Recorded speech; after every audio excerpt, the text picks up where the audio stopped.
আসসালামু আলাইকুম এভরিওয়ান। যদি তুমি থাকতে গল্পের 6 নম্বর পার্ট। আর তোমরা তো আর আগের মতো আমাকে সাপোর্ট করো না, তো যাই হোক, যতটুকু সাপোর্ট করতেছো এটাই আমার জন্য আলহামদুলিল্লাহ। তো চলো বেশি কথা না কইয়া গল্প শুরু করা যাক। সকাল হয়ে গেছে প্রায়, চারিদিকে এখনো অন্ধকার। আস্তে আস্তে আবছা আলোয় চারিদিকের পরিবেশটা স্পষ্ট হয়ে উঠেছে। আধার কেটে যাচ্ছে ধীরে ধীরে। রূপা সাকিবের কাঁধের উপর নিশ্চিন্তে ঘুমিয়ে আছে। রূপার নিঃশ্বাসের শব্দ সাকিবের বুকের ভিতর কাঁপিয়ে তোলে। সাকিব আদরের গলায় বলে, রূপা ওঠো, সকাল হয়ে গেছে। কয়েকবার ডাকার পর রূপা ঘুম ঘুম চোখে বলল, ঘুমাবো আমি, ডিস্টার্ব করেন না, চোখ জ্বলছে। সাকিব বলল, আরে বাসায় গিয়ে ঘুমিও, সকাল হয়ে গেছে, প্রবলেম হবে তো। রূপা বলল, বাসায় না তো, কোথায়? নড়াচড়া করেন না, ঘুমের ডিস্টার্ব হচ্ছে। এলোমেলো ভাবে কথা বলছে রূপা, তড়িয়ে যাচ্ছে কথা। ঘুম ঘুম চোখে রূপার বলা প্রতিটি কথা ধারালো ছুরির মতো আঘাত করছে সাকিবের বুকে। মেয়ে মানুষের ঘুম ঘুম চোখে কথা বলা নেশার মতো যেন। এই মেয়েটা কি আদৌ বুঝতে পারবে ও যে ঝড়ে বয়ে যাচ্ছে আমার বুকে? নিঃশব্দে হাসছে সাকিব। সাকিব বলল, রূপা ওই দেখো, দেখো সায়লা আন্টি। সাকিব কথাটা বলার সাথে সাথে হকচকিয়ে চোখ খুলে রূপা ভয়ে কণ্ঠে বলে, কোথায় আম্মু? সাকিব হেসে বলে, বাসায়। রূপা এলোপাথারি কিল ঘুষে মারতে থাকে সাকিবের গায়ে। কান্নার ভাব করে বলে, মিথ্যা বললেন কেন?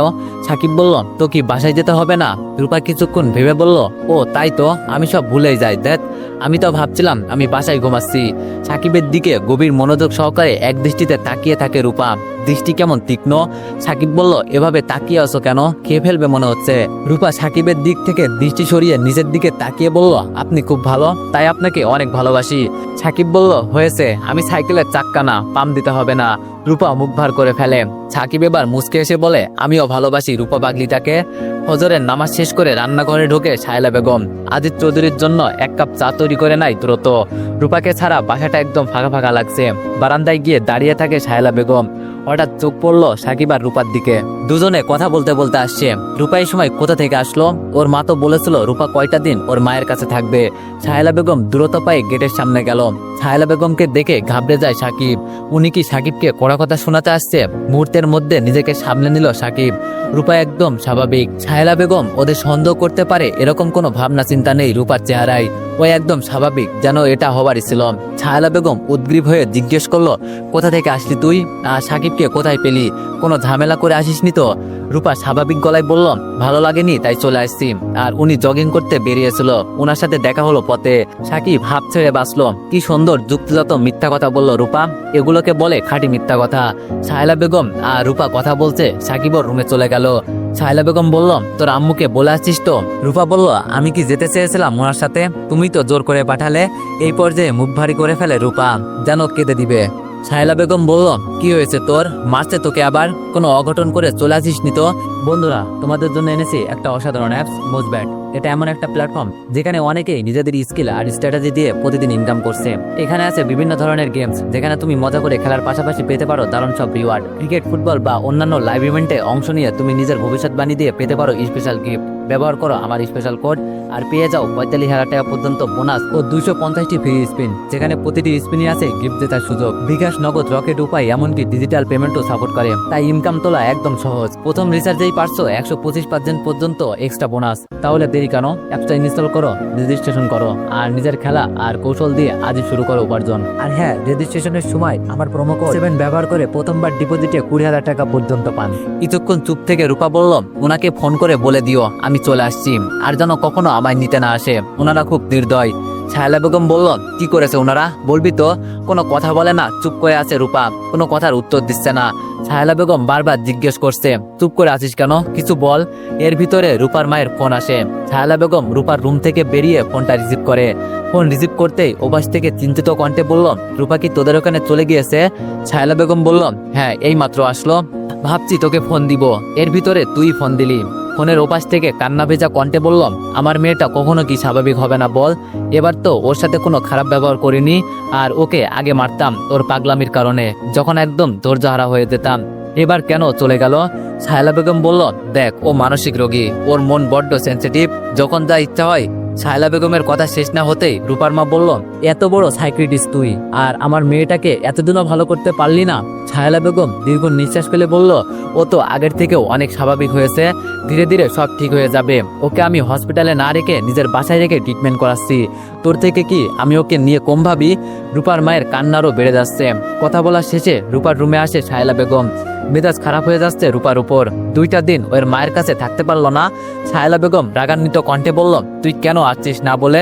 এরকম একরোকা হচ্ছিস কেন দিন দিন? তোর মা কাঁদতেছে, বুঝছিস না তুই ব্যাপারটা? রূপা বলল, তুমি আমার আম্মু, ওনারা আমার কেউ না? বিরক্ত লাগে ওনাদের, ওনারা মানুষ পড়াই। এত নির্দয় কেন? চেঁচিয়ে উঠল রূপা। শায়লা বেগম রূপার পাশে বসে নরম গলায় বলল, এজন্য চলে এসেছিস? শোন মা, তোদের ধর্মের নিয়ম এটা, এখানে নির্দয়ের কিছু নেই। এক একটা ধর্মের এক এক রকম নিয়ম। রূপা কোনো কথা বোঝার চেষ্টা করলো না। শায়লা বেগম এই বিষয়ে আর কিছু বলল না। কিছুক্ষণ চুপ থেকে বলল, প্রণয়ের কথা একটু মনে হয় তোর? রূপা বলল, কতবার বলবো আমি চিনি না? শায়লা বেগম বলল, একটু মনে করার চেষ্টা কর। রাগে ফুঁকছে রূপা। কিছুক্ষণ চুপ থেকে চিৎকার করে বলল, জ্বালাচ্ছ কেন আমায়? তোমাদের প্রবলেম কি? বাঁচতে দিবে না আমায়? ভাঙচুর করবো এটা চাও? প্রণয় রায়ের ফোন কখন আমায় দিবে না? ওনার সাথে কিসের কথা আমার? শায়লা বেগম আর কিছু বলল না। রূপাকে আর উত্তেজিত না করাই ভালো। রুম থেকে চলে গেল শায়লা বেগম। শায়লা বেগম চলে যাওয়ার পর রূপা কিছুক্ষণ শুয়ে রইল।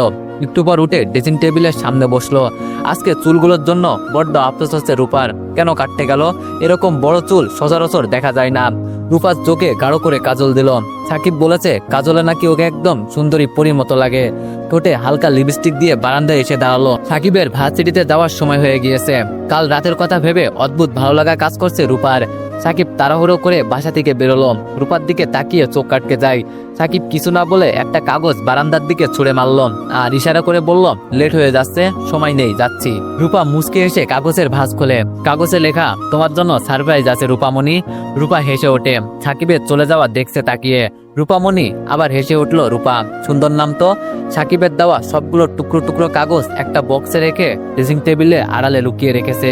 এগুলোকে চিঠি বলা যাবে না, চিরকুট বলা চলে, কারণ এই কাগজগুলোতে কোনোটিতেই 2 লাইনের বেশি কিছু লেখা নেই। কিছুক্ষণ পর শায়লা বেগম হসপিটালে আর আজিজ চৌধুরী তার অফিসে চলে যায়। আবার একা ঘরে নিঃসঙ্গতার ভিড় করে রূপার মনে। সাকিবের দেওয়া শাড়িটা ডয়ার থেকে বের করে খুঁটিয়ে খুঁটিয়ে দেখছে কি সারপ্রাইজ হতে পারে। সময় যাচ্ছে না রূপার। চিরকুটের বক্সটা খুলে একটা একটা করে সবগুলো চিরকুট পড়ছে আর আনমনে হাসছে। দুপুরে শায়লা বেগম আর আজিজ চৌধুরী চলে আসলো। সাকিব প্রতিদিন আজিজ চৌধুরী আর শায়লা বেগম আসার 1.5 থেকে 2 ঘন্টা পর আসে। রূপা ওর রুমে বসে আছে। খাবার রুম থেকে আজিজ চৌধুরী রূপাকে ডাকছে। সরিষা ইলিশ আর পোলাও। শায়লা বেগমের হাতের রান্না স্বাদের প্রশংসা করে রূপা সবসময়।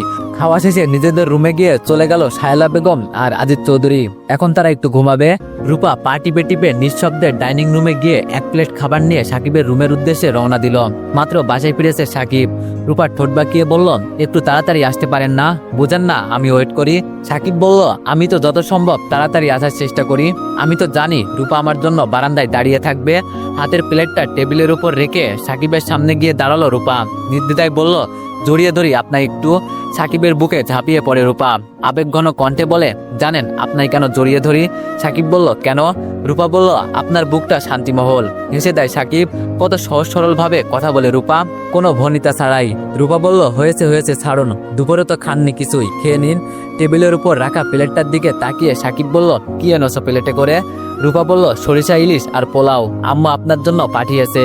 একটু থেমে রূপা বলল, আমি খাইয়ে দিব কিন্তু। সাকিব হেসে বলল, এটা তো আমার 7 জন্মের সৌভাগ্য। রূপা বলল, হয়েছে ঢং। সাকিব বলল, পাগলি একটা মেয়ে, এত ভালোবাসতে পারে জানা ছিল না সাকিবের। এই ধরনের মেয়েদের ভালোবাসার স্বাদ অন্যরকম হয়। খাওয়ার এক পর্যায়ে সাকিব বলল, আমার মনে হচ্ছে এগুলো শায়লা আন্টি পাঠায়নি, তুমি নিজে লুকিয়ে আনছো। হেসে দেয় রূপা। রূপা বলল, আপনি এত কিছু বোঝেন কিভাবে বলেন তো? সাকিব বলল, তার মানে তুমি লুকিয়ে এনেছো? রূপা মাথা ঝাঁকিয়ে বলল, হ্যাঁ। সাকিব বলল, আর কখনো এমন করবে না, বুঝলে? রূপা বলল, করব, 1000 বার করব। রূপা যে এমন কেন একরোকা, নিজে একবার যা বলবে তাই। সাকিব বলল, রূপা কালকে সারা রাত কথা বলে কাটালে, এত কথা বলো কিভাবে? রূপা বলল, আমি ভালো বক্তা আর আপনি ভালো শ্রোতা। বলে হেসে উঠল রূপা। হাসি থামিয়ে বলল, কালকে রাতে আমার অনেক অনেক ভালো লেগেছে। আবার হেসে উঠল রূপা। সাকিব বলল, সারপ্রাইজ দেখবা না তোমার? মাথায় হাত দিয়ে জিব্বায় কামড় দিয়ে রূপা বলল, সারাদিন সারপ্রাইজের কথা ভাবলাম, অথচ এখন ভুলেই গেলাম। সাকিব ব্যাগ থেকে একজোড়া নুপুর বের করলো। রূপার চোখ মুখ চিকচিক করে উঠলো। রূপা বলল, আপনি তো চাকরি করেন না, এগুলো এনেছেন টাকা কোথায় পেয়েছেন? সাকিব বলল, টিউশনির টাকা জমিয়ে এনেছি। এই তো আরেকটা বছর, তারপর ইঞ্জিনিয়ারিং পাশ করে বের হব, তারপর অনেক ভালো চাকরি নিব, রূপাটাকে বিয়ে করে রাজধানী করে রাখবো। নুপুর জোড়া খুঁটিয়ে খুঁটিয়ে দেখছে রূপা। সাকিব বলল, আচ্ছা রূপা, শুধু একটা কথা বলো, তুমি কি মোটেও লেখাপড়া করনি? রূপা মাথা ঝাঁকিয়ে বলে, করতাম বোধহয়, এখন করি না। সাকিব হতাশ মনে ভাবতে লাগলো, কি অদ্ভুত প্রেম ওর, ভালোবাসার মানুষটির সম্পর্কে তেমন কিছুই জানে না। রূপা বলল, লেখাপড়া না করলে কি ভালোবাসবে না? সাকিব রূপার হাত ধরে বলল, সবাই তো সবকিছু জেনে প্রেম করে, আমাদের প্রেমটা না হয় খানিকটা অজানা প্রেম হোক, তুমি যেমন আছো তেমনই ভালোবাসি। দাও দাও, নুপুরটা পরিয়ে দিই। একটু একটু শীত পড়তে শুরু করেছে এখন, ঘাসের উপর হালকা হালকা কুয়াশা পড়তে শুরু করেছে। ফুল স্পিডে ফ্যান ছেড়ে খাতা মুড়ি দিয়ে ঘুমাচ্ছে সাকিব। আজ ফ্রাইডে, ভার্সিটি বা টিউশনি দিয়ে যাওয়ার কোনো তাড়া নেই, কিন্তু রূপার জন্য যে বেশিক্ষণ ঘুমাতে পারবে না সে কথা অজানা নয়। হাতে 2 মগ কফি নিয়ে রূপা এসে হাজির। উঠতে ইচ্ছা করছে না সাকিবের, ঘুমের ভান করে পড়ে রইল। রূপা এসে টান মেরে সাকিবের গায়ের কাঁথাটা ফেলে দিল। চোখে হাত দিয়ে চিৎকার করে উঠল রূপা। রূপা বলল, এত বড় ছেলে 3/4 প্যান্ট পরে শুয়ে আছে। সাকিব ভেবাচাকা খেয়ে খাতাটা গায়ে টেনে বলল, তুমি যাও যাও, আমি শার্ট প্যান্ট পরে আসছি। সাকিব ফ্রেশ হয়ে শার্ট প্যান্ট পরে এলো। কেমন একটা বিব্রতকর পরিস্থিতিতে ফেললো রূপা। হাতে 2টা মগ নিয়ে দাঁড়িয়ে আছে রূপা। রূপা সাকিবকে দেখেই লাজুক হাসি দিল। কেন হাসে কে জানে। সাকিবের হাতে মগ ধরিয়ে দিয়ে রূপা বলল, হট কফি তো কোল্ড কফি হয়ে গেছে, তারপরও খেতে হবে আপনার। সাকিব এক চুমুক মুখে দিয়ে বলল, একদম ঠান্ডা হয়ে গেছে তো, তবে কফিটা বেশ হয়েছে, লুকিয়ে এনেছো তাই না? রূপা বলল, নিজের হাতে বানিয়েছি, আপনি লেট করছেন তাই তো ঠান্ডা হয়ে গেছে, যেমনই হোক খেতে হবে। সাকিব বিস্মিত ভঙ্গিতে বলল, কি তুমি বানিয়েছো? তোমার হাতে বানানো ঠান্ডা কফিও জানো অমৃত। ঠান্ডা কফি কেন, শুধু তোমার হাতে বিষ পান করলেও আমি শতবার রাজি। বলে হা হা করে হেসে উঠল সাকিব। নাক মুখ কুঁচকে রূপা বলল, ঢং করা হচ্ছে, ঢং রং যাই করেন আপনার এই কফি খেতেই হবে। সাকিব বলল, তোমার ভাষায় এটা ঢং, কিন্তু কবি সাহিত্যের ভাষায় এটা প্রেম। এবার হেসে উঠল রূপা। হাসি থামিয়ে বলল, আপনি কি জানেন আপনি আমার মতো বাচাল হয়ে যাচ্ছেন? খানিকক্ষণ চুপ থেকে সাকিব বিড়বিড় করে বলল, আসলেই কি আমি বাচাল হয়ে যাচ্ছি? রূপা বলল, বিড়বিড় করে কি বলেন? সাকিব হেসে বলল, তোমার সাথে প্রেম করলে বাচাল হওয়া কি স্বাভাবিক নয়? এ পর্যায়ে সাকিব আবার বিড়বিড় করে বলল, সঙ্গদোষে লোয়া বাসে। রূপা সাকিবের কথা বোঝার চেষ্টা করলো না। সাকিব কয়েক চুমুক কফি খেয়ে তারপর শরবতের মতো ঢকঢক করে খেয়ে ফেললো। রূপা সাকিবের দিকে চোখ বড় বড় করে তাকিয়ে বলল, এটা কি হলো? সাকিব বলল, রূপার হাতের স্পেশাল কফির শরবত খাওয়া হলো। এর ভিতরে ডাক আসলো শায়লা বেগমের। রূপা চোখে মুখে বিরক্ত নিয়ে বলল, উফ। সাকিব বলল, হয়েছে, বিরক্ত হওয়ার দরকার নেই, তাড়াতাড়ি যাও। রূপা হনহন করে হেঁটে চলে গেল। সাকিব রূপার দিকে তাকিয়ে হাসছে। শায়লা বেগম রুম গোছাচ্ছেন। পুরো রুম ছড়িয়ে ছিটিয়ে রয়েছে আজিজ চৌধুরীর বই। বিরক্ত হয়ে বইগুলো গুছাচ্ছেন। রূপাকে দেখেই বিরক্ত ভাবটা মুখে প্রকাশ করে বলল, কতবার বলি এখানে সেখানে বই ফেলে রাখবে না। রূপা কিছু না বলে চেয়ার টেনে চেয়ারের উপর বসলো। শায়লা বেগম নিজের মনে রুম গোছাচ্ছেন। রূপা অনেকক্ষণ চুপ থেকে বলল, ডাকছো কেন? শায়লা বেগম বলল, তোর বাবা টাকা পাঠিয়েছে তোর শপিং এর জন্য, যা ইচ্ছা কিনতে বলেছে। রূপা বলল, হঠাৎ টাকার মতলব কি? শায়লা বেগম বলল, থাপ্পড় দিয়ে দাঁত ফেলে দিব, ননসেন্সের মতো কথা। তোর বাবা মা তোর পিছনে কত লক্ষ লক্ষ টাকা খরচ করেছে, আর তুই এই সামান্য শপিং এর টাকার জন্য মতলব খুঁজছিস? শায়লা বেগমের রিয়াক্ট দেখে খানিকটা ভয় পেয়ে যায় রূপা। বিড়বিড় করে বলে, সব আমি ফুসলিয়ে তাদের কাছে নেওয়ার ধান্দা। শায়লা বেগম কোনো কথা বলে না। রূপা বলল, আচ্ছা দাও দাও, টাকাগুলো দাও। কত লক্ষ টাকা পাঠিয়েছে? শায়লা বেগম মেজাজ খারাপ হচ্ছে প্রচুর। ট্রাক সংযত করে বলল, শপিং এর জন্য লাখ টাকা লাগে, আর তোর যদি প্রয়োজন হয় লাখ টাকাই দিবে। 30,000 টাকা পাঠিয়েছে, টাকা আরো লাগলে তোকে ফোন দিতে বলেছে। রূপা ঠোঁট বাঁকিয়ে বলল, সবই বুঝি।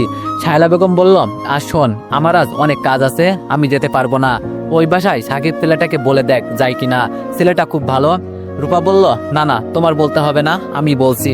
শায়লা বেগম নিজের কাজে মন দেয়। সাকিব আবার ঘুমাচ্ছে। রূপার মেজাজ খারাপ হয়ে যায়। এত ঘুমানোর কি আছে? এক গ্লাস পানি সাকিবের মুখের উপর ঢেলে দেয়। সাকিব উঠে বসে, ঘুম ঘুম চোখে বলে, আরে রূপা, আমার ঘুম পাচ্ছে খুব। রূপা বলল, ওকে ঘুমান। রূপা রুম থেকে বের হয়ে গেল। রূপা কি রাগ করে চলে যাচ্ছে? সাকিব দৌড়ে গিয়ে রূপার পথ আটকে দাঁড়ালো। সাকিব বলল, আরে কোথায় যাচ্ছ? আমি তো ঘুমাচ্ছিলাম না, তোমায় দেখে ভান করছি।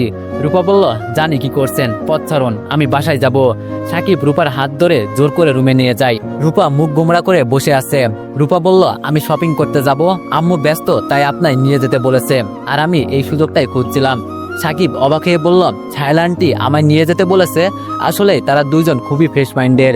সাকিব রূপার আরেকটু কাছে গিয়ে বলল, আচ্ছা আচ্ছা, তুমি এই সুযোগটা খুঁজছিলে কেন? রূপা বলল, ইস নেকা, কিছুই বোঝো না। উনারা যদি জানে আপনার সাথে আমার প্রেমের সম্পর্ক তাহলে বুঝবেন কেমন মাইন্ডের। সাকিব অনেক সময় চুপ করে রইল, তারপর বলল, রূপা তুমি আগের থেকে অনেকটা চেঞ্জ হয়ে গিয়েছো। আগে অনেক পাগলামি করতে, কিন্তু এখন অনেকটা স্বাভাবিক হয়ে গেছো। কথা শেষ করে রূপার দিকে তাকায় সাকিব।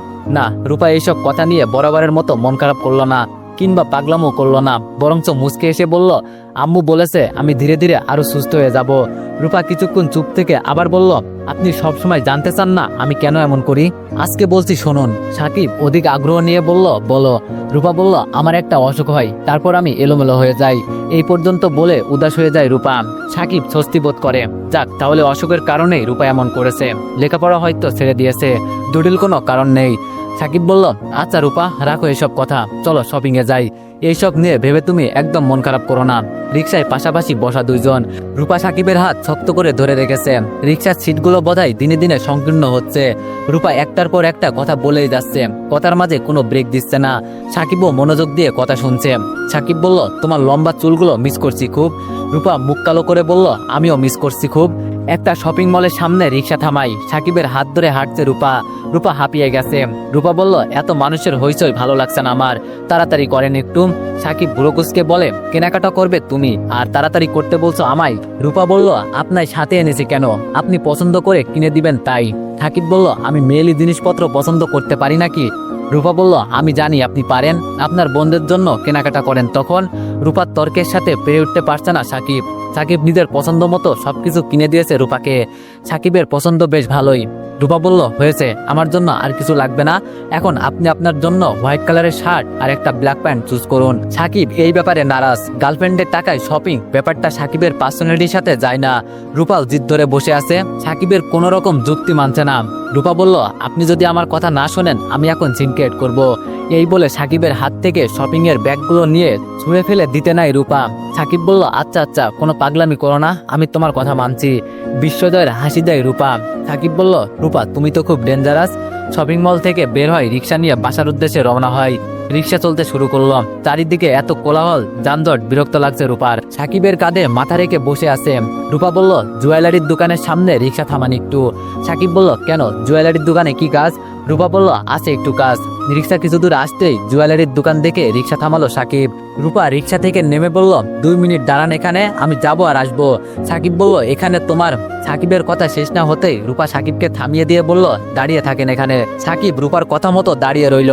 জুয়েলারির দোকানের পাশেই একটা চুরির দোকান। এই ফাঁকে সাকিব রূপার জন্য কয়েক মুঠো চুরি কিনে নেয়। জুয়েলারির দোকানে মাঝবয়সী এক ভদ্র মহিলার সাথে দেখা হয় রূপার।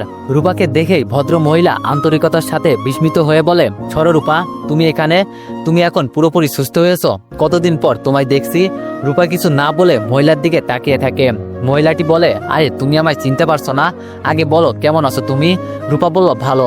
ভদ্র মহিলা তীব্র উৎকণ্ঠা এবং আন্তরিকতার বিপরীতে শুধু ভালো বলে উত্তর দেওয়া যেন অপমানজনক। রূপা রিংয়ের টাকাটা মিটিয়ে দিয়ে চলে আসে। সরো রূপা। কে সরো রূপা? মানুষ কথাগুলো বড্ড অদ্ভুত লাগে, এমন সব কথা বলে যেই সব কথার সাথে পরিচিত না। সাকিব বলল, জুয়েলারির দোকানে কেন গিয়েছিলে? রূপা বলল, বাসায় গিয়ে বলবো। সাকিব চুরির ব্যাগটা রূপার হাতে দেয়। চুরিগুলো দেখে রূপার সব মন খারাপ উঠে গেল। আনন্দে রূপার মুখ উজ্জ্বল হয়ে ওঠে। সামান্য জিনিসে রূপার এই খুশি হওয়ার ব্যাপারটা সাকিবের খুব ভালো লাগে। যে সামান্যতে খুশি হয়, সুখ তার কাছে ধরা দিতে বাধ্য। বাসার গেটের সামনে এসে রূপা সাকিবের হাতে ছোট্ট একটা জুয়েলারির বক্স দেয়। সাকিব ভুরুকুসকে বলে, কি এটা? রূপা বলল, বক্সটা খুলে দেখেন, আপনার জন্য এনেছি, দেখেন তো আপনার আঙুলে হয় কিনা। সাকিব বক্সটা না খুলে রূপার হাতে দিয়ে দিল। ক্ষুদ্র গলায় বলে, বিকেলে আমার সাথে সেই জুয়েলারির দোকানে যাবে, এটা ফেরত দিয়ে টাকা নিয়ে আসবে। আর যদি টাকা না দেয় তাহলে তুমি নিজের জন্য কিছু কিনবে।